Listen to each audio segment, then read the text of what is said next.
My name is ML Brookshire, and welcome to my presentation on Clubhouse Ghana and the reason why I would like for you to support me in this partnership with Rotary Club of Houston and Clubhouse Ghana in West Africa.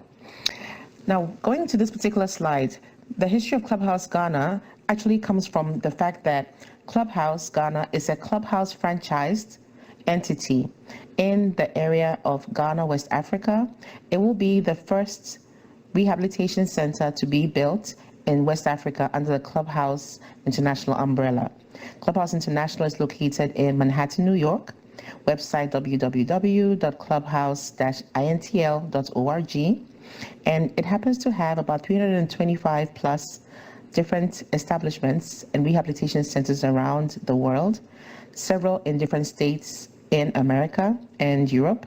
However, in West Africa, there is no particular location that has ever had a clubhouse under this franchise. There are 2 locations in South Africa and also in Uganda, but this particular location, Clubhouse Ghana, will be the first ever of its kind in the West African region. Now, what exactly is a clubhouse? It's simply a fancy word for rehabilitation, being able to reintegrate people into society, into their communities, and it also allowing for them to be embraced by people who are like them, people who are like-minded, people who have no stigma attached to mental health conditions, and people living with a mental health condition. So Clubhouse simply gives a safe haven, a shelter of sorts to people to be able to come in and utilize services within a particular building facility. It's an outpatient facility. It hardly ever is a facility where you would have beds or inpatient, but there is a social welfare program built into the system where a person can have support as it relates to being able to find a group home setting or a chamber and hall or whatever it is as in facilitation for accessing Ghana as to where a person can live if they do not have accommodation and do not have a family member who would accept them in their home. So Clubhouse is simply a location that a person can go to. It's a community.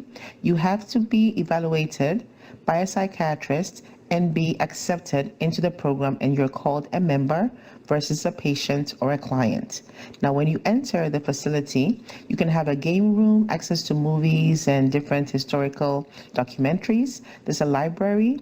There's going to be an arts room. There's going to be a music room. There'll also be a kitchen where people can eat from morning till evening at scheduled moments of breakfast, lunch, dinner, and snacks. So they will always be able to come in and be able to know that they would have a meal that they can count on coming into the Clubhouse community. There will also be a particular region where they can have access to private meetings or private interactions if they do not want to have public interfaces at the Clubhouse location. And it's simply a myriad of things you can do on a daily basis from morning till evening and have somewhere that you can call home. A home away from home is exactly what I would call Clubhouse Ghana, facilitated just right by one of the major psychiatric hospitals in the country. A few quick achievements, as you can see, would be the access, better physical and mental health accessible to all Clubhouse members, clients, or patients. Better employment results in the sense that through the Ministry of Education and the Ministry of Health, we will make sure that every Clubhouse member has access to free basic SHS education, and from there they can train to be an artisan, learn to be a hairdresser, a stylist, a cosmetologist, a seamstress, a tailor, carpentry, plumbing. All of these different skill sets will be able to be accessed by the different members of the Clubhouse that they would not ordinarily have had access to if they were not in a Clubhouse environment.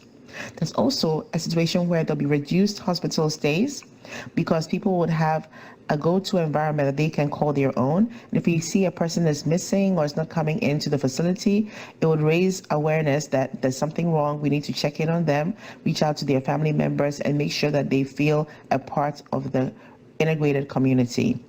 And of course, cost effectiveness as compared to others, it's much more viable and cheaper with accessibility as it relates to being able to come to the community versus having a private setting set up for you.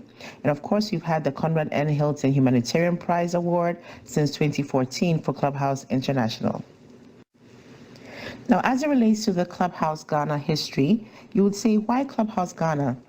As the founder and CEO of Clubhouse Ghana, I have a personal stake in the success of this particular building, in the success of the Clubhouse business model working in Africa. I made sure to have my company vetted, set up a 501c3 organization that is tax exempt, that people can write off on their taxes as it relates to charitable donations that they make either as an individual, on a humanitarian basis, or as a corporate entity. Coming from Ghana, West Africa, I arrived in America at age of 19 on full scholarship to go to college in America. The transition was indeed an arduous one. It's been a challenge, just being able to kind of understand and transition from my cultural background as a Ghanaian and now becoming a Ghanaian American. I have 2 grown children who are in the US. The mental health has always been a very, very important aspect of our lives growing up and for my entire family as a whole. Without having to go into much detail, I would like to stress that there is a stigma attached to mental health in Ghana specifically and all of Africa. I believe that as a role model myself, and in the belief of medication treatment, in the belief that I can succeed against all odds, against depression, against the situations of anxiety, against situations of post-traumatic stress disorder, schizophrenia, bipolar, there is indeed strength in numbers, and I hope to build this particular location facility so that all of the patients in the psychiatric hospitals can have a place to call home. Presently in Ghana, there are 3 psychiatric hospitals. There is Accra Psychiatric Hospital in the main capital city. There is Ankafo in a neighboring city. And on the outskirts of Accra, there is Pantan Hospital. These 3 hospitals have about 30% of individuals who have recovered, are doing well on medication treatment, but have never nobody has ever come for them in the hospital to pick them home or welcome them back into the community or their societies. These 30% of individuals are going to be the primary individuals we're going to take care of and embrace and welcome into our community center so they can have some form of access to people who are like them and be welcomed in a way that we will show that we don't have the attachments to the stigma that everybody seems to believe in for Ghana, West Africa. Now, the Clubhouse Ghana is also not only incorporated in the US, there's also a Clubhouse Ghana located in Ghana where if you send finances or donations to the mobile money numbers, that's the way in which Ghanaians retrieve funds in the system, you will have corporate taxes written off also in the same way that the taxes are written off here in the US for charitable 501c3 organizations. So Clubhouse Ghana is moving forward. We've come a long way. We have media partners, we have Rotary partners, we have partners in every single possible industry you can think of as it relates to the interest that we have garnered by our erudition that we've been able to showcase with education, awareness, and being able to make people understand that those on the streets who seem unfortunate can be reintegrated into society. We can clean them, we can bathe them, have them trim their beards, just make sure that they're clothed and kept in a way that they can come into an environment and have peace of mind. So in America, you hardly see people begging on the streets. You hardly see people who have nowhere to go to. When they even beg, they have a place to call home at night. That is not the case for people in Ghana. When they roam the streets, they have to live under kiosks, find some kind of shelter if it's raining, and have nowhere to call home. So our facility is going to give them a place that they can come to from morning till night and still say that they're able to be welcomed on a daily basis. In March of last year, I set up a team of 6 of us. So the 5 other individuals who end up moving up to board members, I'll be the chair of the board, and my team is set up with a marketer, we have a finance person, we have an IT person, we have a mental health and wellness individual standing in for psychiatry, and the team is complete as it relates to what we need to have happen as it extends to the action plan we set up during training, as it stands set up to the roadmap that we have, and all of the different details that we have to delineate for this particular project is all mapped out by the amazing team that I've put together. I have a WhatsApp platform of volunteers who have been working for free pro bono for every single regard as it relates to getting to execute this particular project, making the dream come true from a dream that was a vision to now a reality. And Clubhouse Ghana is going to be successful because we've laid the groundwork, we have a very strong foundation, and we have, more importantly, people who are willing to go against the grain to make sure that Clubhouse Ghana becomes a household name and Clubhouse Ghana makes a big impact in the West African region. The mission for Clubhouse Ghana, simply put, is to rehabilitate people living with mental health conditions in the country through advocacy, skills training, and as well as helping them get their basic education and healthcare. That is why we have signed MOUs with the Ministry of Health and the Ministry of Education in tandem to work together collectively to make sure that this particular mission comes to fruition. Now, the objective is simply to make this project help mental health care become more affordable, more cost effective, as a means of supporting the government's efforts to integrate mental health into the general healthcare delivery system across the country. So as it stands right now, healthcare in Ghana has nothing related or correlating specifically to mental health. There are different areas where we have women and children crisis situations with illnesses like malaria, Ebola, AIDS. There are just several diseases that are being focused on as it relates to healthcare versus the invisible scars a person can have when it has to do with mental health care. So there are physical disadvantages to having a healthcare condition, and there are mental, and I believe that the mental has gone unnoticed for several years, several decades, if I may say so myself. So like I indicated, the World Health Organization states that about 13% of Ghanaians are mentally challenged. And because of the limited access to medical care and social support systems, majority end up with who have schizophrenia end up on the streets, unclothed, unbathed, unkempt, and unable to get back into society. Some are not able to speak or communicate, but once we are able to do the cleanup campaign, we're able to clean up the environment and the entire country, make sure that they have a place to call home through our social welfare program, and also have a safe place to come to morning till evening and locate their family members who have abandoned them over time and see if we can get them back into community and into the society. We will then be able to have a whole new different situation in Ghana than what we're used to primarily right now. And so with this environmental cleanup campaign, we should be able to bring in several pillars that are important to Rotary Club, at least 4 different of the 7 pillars of Rotary as it relates to environment and even education and beyond.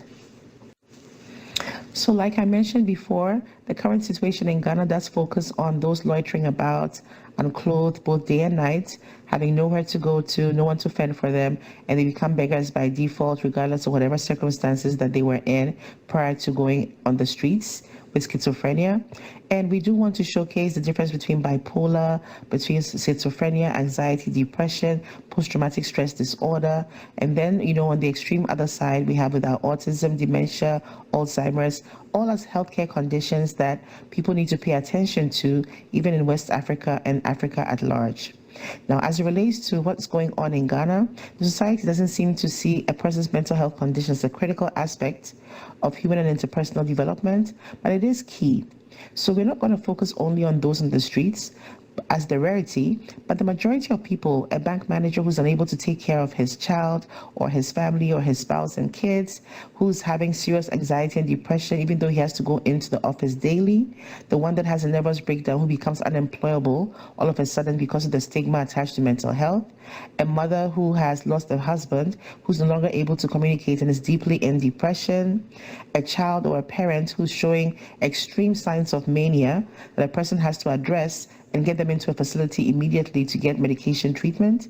These are the people we're going to focus on because they are the people like you and I, people within our family, the people within the fabric of our relationships, those who are our parents, children, aunts, uncles, just close relations of people who may be going through a challenge but are not able to come out to say anything because of the stigma attached to mental health in Ghana. And there is a very high ratio of recovered patients that are stuck at the hospitals, as I mentioned, 30% at a bare minimum. And I will give an example on the next slide about a particular critical situation of a patient that I know that I think I should introduce to all of you. So in the Accra Psychiatric Hospital right now, there is a lady who was admitted at the age of 16. Her parents dropped her off at the gate, did not bring her in to admit her the right way into the hospital. And at the age of 16, when she came into the hospital, the psychiatrist even misdiagnosed her for a few periods of time because they had no background information as to what was wrong with her, and she was not communicating as effectively. This particular lady, for privacy's sake, I'm not mentioning her name or her identity, has been at the Accra Psychiatric Hospital for 20 years. She's now 36, and to the glory of God, I have a senior in high school who happens to be in the UK region, an anonymous donor who has agreed to give $5,000 towards her treatment and rehabilitation, because even after 20 years, she still has a dream. She wants to be a hairstylist. She wants to have her own business. She wants to go back to school and learn how to count her money so she can make a difference when she becomes a hairstylist. This is the kind of journey, the kind of success the Clubhouse can allow for a person to have. And so when you ask the question, what can Clubhouse Ghana provide? For functional members, the project will ensure that you will get your free basic senior SHS education through the involvement of the Ministry of Education. Functional members who are no longer referred to as patients will be called members, will learn a trade, become artisans, and will find work and shelter with assistance from the assigned social workers. Through the involvement of healthcare advocacy, no challenged clients will ever be deprived through the involvement of the Ministry of Health. The Ministry of Health and the Minister of Health and Minister of Education are fully on board, fully committed to making a difference as it relates to this particular project. Clubhouse Ghana will also serve as a recreational center for members, and upon request, counseling, psychotherapy services will also be provided to members, and we will all come together and work in tandem to making a difference in the world and the lives of people living with a mental health condition. As you can see on these slides, these are our partners and affiliates. We are partnered with the Rotary Club of Accra Industrial, Rotary Clubs of Cantonments, Spintex, Tema, and also Accra Spintex and Sekeni Takrade. So there are about 4 to 5 different clubs in Ghana that have partnered with Clubhouse Ghana on a voluntary basis to make sure that we are able to meet our non-pecuniary and non-financial goals through human capital. We also have partnerships with the Ministry of Health, with the Ministry of Education, and then we have our media partners. With media partners, there are 4 media entities. There's TV, there's radio, there's newspaper print, and then there's also, of course, online or digital. So for TV, we have TV Africa, and then we have TV3. For radio, we have Kasapa FM, Star FM under the EIB umbrella. Then for newspapers or print, we have Business and Financial Times, that will also be able to raise funds on a 90-10% split. And online digital, we have the AfricanDream.net and First Ghana News that will also be able to raise funds for us on a 90-10% split. The reason why the split for TV and radio is 80-20 is because they have a much larger reach and frequency, and they will give 80% towards the project and keep 20% because when any donor gives funds, whether it's one Ghana city or $1, they will have their name mentioned on TV and radio, and that's very exciting for Ghanaians to know that somebody out there is mentioning their name and acknowledging them for the receipt of their actual funds. These MOUs are all in place for 1 year. We believe that by the time the year is up, from the beginning of February all the way to next year, 2023, we should have been able to raise the funds locally to build the Dream Facility for Clubhouse Ghana. So of course, there are some project benefits according to the Sustainable Development Goals of the UN for SDG, so restoration of fundamental humanitarian rights and reduced inequalities, contribution to the GDP, reduction in Ghana's illiteracy rate through the Ministry of Education, promotion of good health and well-being. And we have a couple of indicators. Number of members that join, we have projected rates for number of members that will gain the education that they need, number of members that will acquire skill sets, number of members that will be employed through Clubhouse, number of members that will secure permanent housing through social welfare, and finally, the number of members who will have an enhanced quality of life. We have our current levels, projected levels for the 1-year goal, and also the 3-year goal to make sure that we are making specific growth in our numbers and trajectory of what Clubhouse Ghana requires. Moving on very quickly, this is our budget. Close to $1 million, yes, $924,000. The top area focuses on the administrative, operational, staffing costs that are about $344,000 as a requirement to be able to run the facility and be able to take care of all other costs. And then for about $600,000, close to, will be the project cost and building summary, which of course I'll leave you with this presentation to have more details on what the line by line items are and represent. So in total, if we are able to get a grant or applications processed for the month of April to have funds released, with close to $1 million, we should be able to cover everything on this particular budget as it relates to the importance of having a clubhouse. I must add, we have been fortunate and blessed to have a donor also give us a building in Achimota. It's an area within Accra where he's given us a room to set up our facility, put our sign Clubhouse Ghana. As I speak to you now, I have hired a country director, and Selassie, the country director, is refurbishing that particular room, putting our print machines, our fax machines, our, everything that we need to be able to run an actual efficient office in that temporary location until the day we are able to receive funding to be able to start building. And when we do build, we have already spoken to the different contractors that when you give a dollar or a cedi, which is our Ghanaian currency, regardless of who you are, we're going to have a hall of fame. And when we say hall of fame, we're going to have the wall engraved with people's names as in donors. We're going to have on the wall people's names also engraved on the wall.